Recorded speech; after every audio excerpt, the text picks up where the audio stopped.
Microsoft responds to PlayStation 5 performance and a new update is inbound. Let's get into it.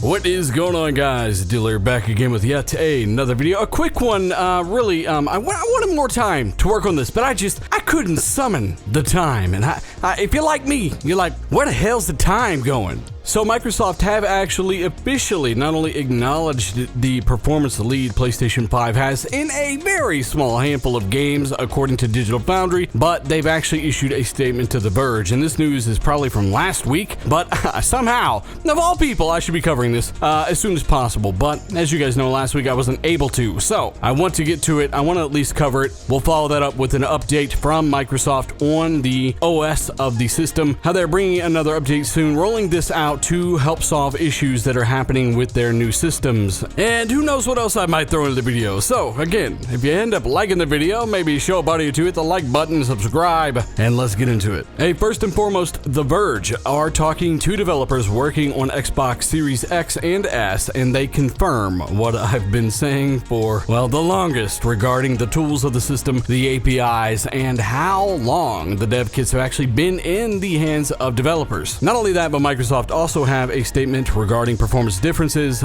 between the PS5 and the Series X and what they plan to do here. Now, first and foremost, I will link all of this down below. Tom Warren, yes, Tom Warren does say the following, and keep in mind that this is weeks after we've been talking about it on the channel. I've just got to point that out. It's not that I need credit for anything. It's that people will just basically say I'm making stuff up, and it gets old. So, Tom Warren of The Verge does say, I've been speaking to developers who wish to remain anonymous. Now, this is regarding the Xbox Series development environment and some of the things that are affecting the optimization and utilization of the hardware. The developer does say that things are a little complicated. Microsoft only allowed developers to submit games for Xbox Series X certification in June. We did cover this in a podcast, by the way. After delivering an update to its game development kit, its GDK, that followed the company's tight schedule for dev kit allocation. All while, Tom Warren is also hearing that PlayStation 5's development kit has been out there for substantially longer. This isn't me saying this time, it's actually Tom Warren now. And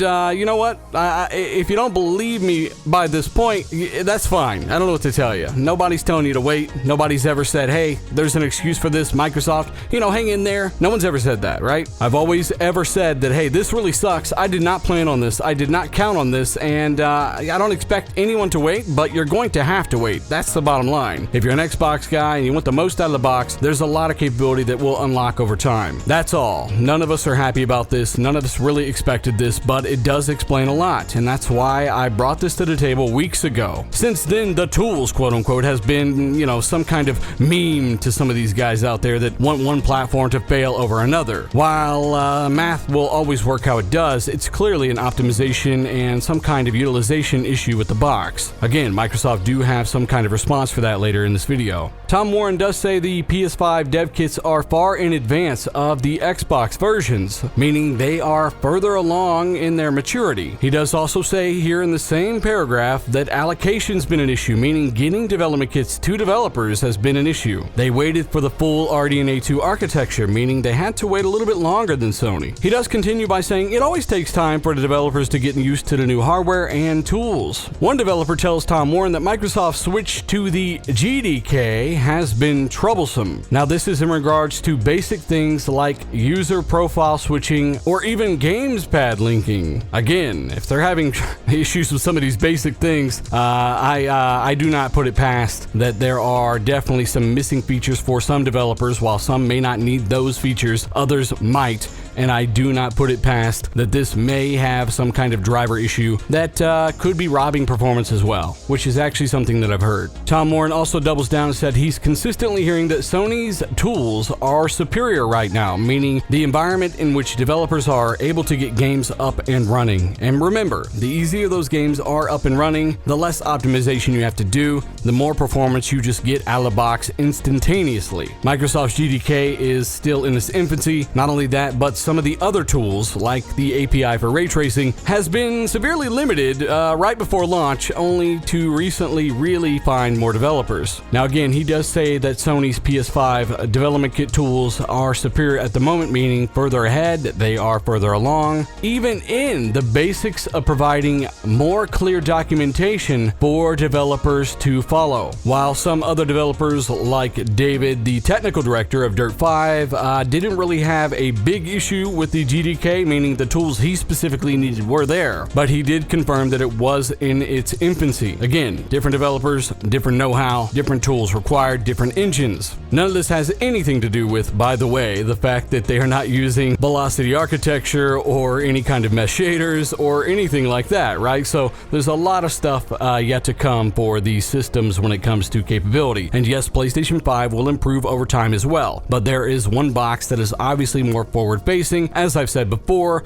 more features that are featured in the PC version of RDNA 2, a graphics card that literally just came out and doesn't have any games that use those features yet either on PC, so it makes sense. Now again, Warren's article does acknowledge Microsoft's response to the performance gap and some of Digital Foundry's comparisons. And again, if you've just been taking my word on faith, quote unquote, I appreciate it. It usually all comes out in the wash, and this is an example of, hey, I tried to put this out there. Some people didn't believe me, some did, and I really appreciate those that stuck by me and, didn't give me a hard time for telling you what I was hearing, right? There's been other people in the community that have said similar things, and at the end of the day, I think by now, we can all just kind of want the best for the performance of both boxes. We just want what we're paying for with Series X, and while it's already a phenomenal console, I'm not complaining, but I know there's even more there. Now, Warren does say Microsoft is also working with developers to resolve the issues with some of these games. They do acknowledge the comparison videos in a statement to The Verge. Microsoft do say, we are aware of performance issues in a handful of optimized titles on Xbox Series X and S. They say, we are actively working with our partners to identify and resolve the issues. We do this to ensure an optimized experience. They continue by saying, as we begin a new console generation, our partners are just now scratching the surface of what these next-gen consoles can do, and more bug fixes are expected. They do say they are working on bug fixes as developers learn how to take full advantage of their new platform. They sum it up by saying, we are eager to continue working with developers to further explore the capability of Xbox Series X and S in the future. This is Microsoft's official response to some of the deltas that we've seen, some of the very small gaps, while others fully ignore the fact that Series X has 120 FPS modes in games like Rocket League, where it's not present on the other system, or even Call of Duty, where it's not present on the other system. We do have some very, very small differences when it comes to some multiplats between Series X and PS5 right now. Now, not only could there be a driver level issue robbing performance, but there are almost no RDNA 2 features being utilized at the moment. Some games might use one. If you're lucky, you might catch them using two, but I couldn't name that title for you. I throw that out there just because you never know. I know VRS is being used in a title or two, though it is not clear which title is using Tier 2 VRS or the last generation VRS. For instance, Gears 5 is using the Tier 2 or the new generation VRS. Now, Phil Spencer does also confirm, and he says it right here in the quotations in this article, that we were a little later than our competition because we were waiting for some specific AMD technology in our chip.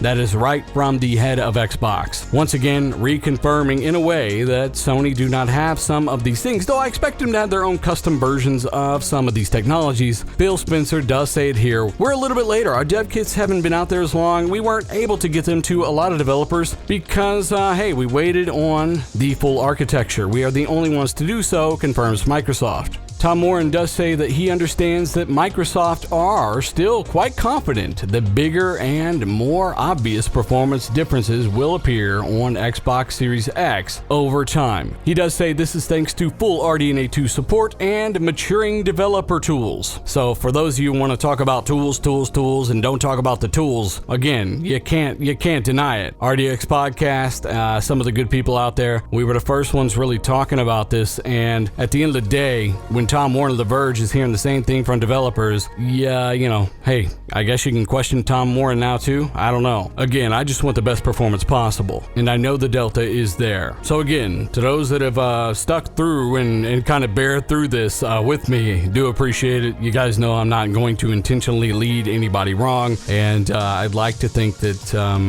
you know, some of my track record would say that. To be clear, not backing down from the Delta. I still think it's definitely there, and that does include ray tracing performance as well. I hear it'll be sometime around next holiday where you'll really start to really see the obvious Delta there. And I'm not telling you to wait, I'm just telling you what I heard, and I'm telling you what you'll probably have to do. I still think Series X is a phenomenal console. I think it's got a ton of advantages, and the performance is still pretty much identical, and it even wins in a lot of different modes and a lot of different games right now. But obviously there's a pandemic, there's a lot of stuff going on, and for those that want to know the full story, you know, I should have gotten to this sooner. But yeah, let me know your thoughts on this as we move into the next topic. Microsoft, Xbox Series X and S quick resume fix will soon be rolled out. They are doing this for all next generation consoles. That's because they're really just one and the same when it comes to the OS. So this is yet another update they are sending out for the systems, and it does say the following. Microsoft are aware of issues regarding the quick resume feature. They do release the following patch notes for a system update to be soon rolled out. System update details, and you might actually have this update right now. If not, check for a console update in your settings. Fixes implemented. Thanks to the hard work of Xbox engineers, we're happy to announce the following fixes have actually been implemented for this build. It does say games and apps, fixes some quick resume issues where the function just isn't there for a lot of titles. Remember, Microsoft specifically deactivate or activate this game by game, depending on if it is a stable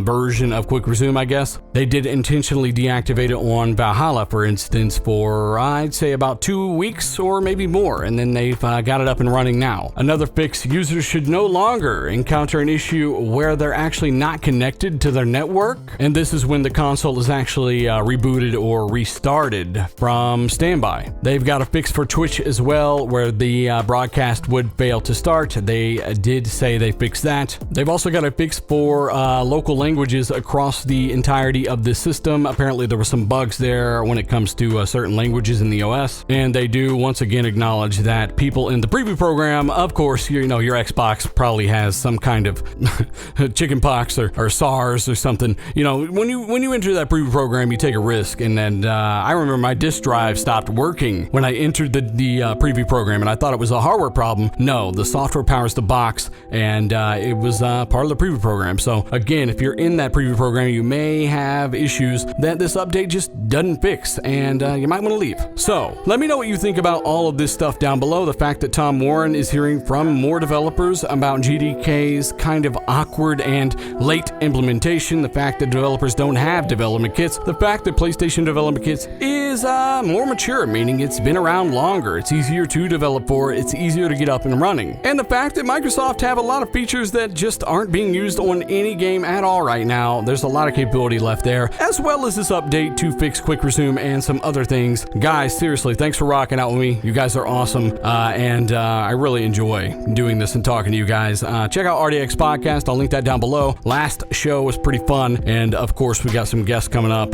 but it's kind of nice to have the original panel just kind of chilling and not worrying about a guest for a minute. We've had big guests like Greenberg. We've had guests like David 8K, one of the lead hardware guy on Xbox Series consoles and more. We've had Mike Ibarra. We've had Major Nelson. We've had a lot of really cool people from Xbox on the RDX podcast, and I'm bringing that to iTunes, Spotify, all that crap in January. So again, thank you for what you do. Seriously. Hit the like button if you haven't. Show a buddy. Maybe retweet this on Twitter, subscribe, hit the bell icon, check the links down below for the source, and thanks to not only the patrons, I'll post a game giveaway soon there, but the channel members as well. You guys are awesome. Thanks for powering what I do, honestly. I really appreciate it, seriously. So if you haven't, let me know your thoughts down below in the comments. I'm Dealer, and I'll see you in the next one.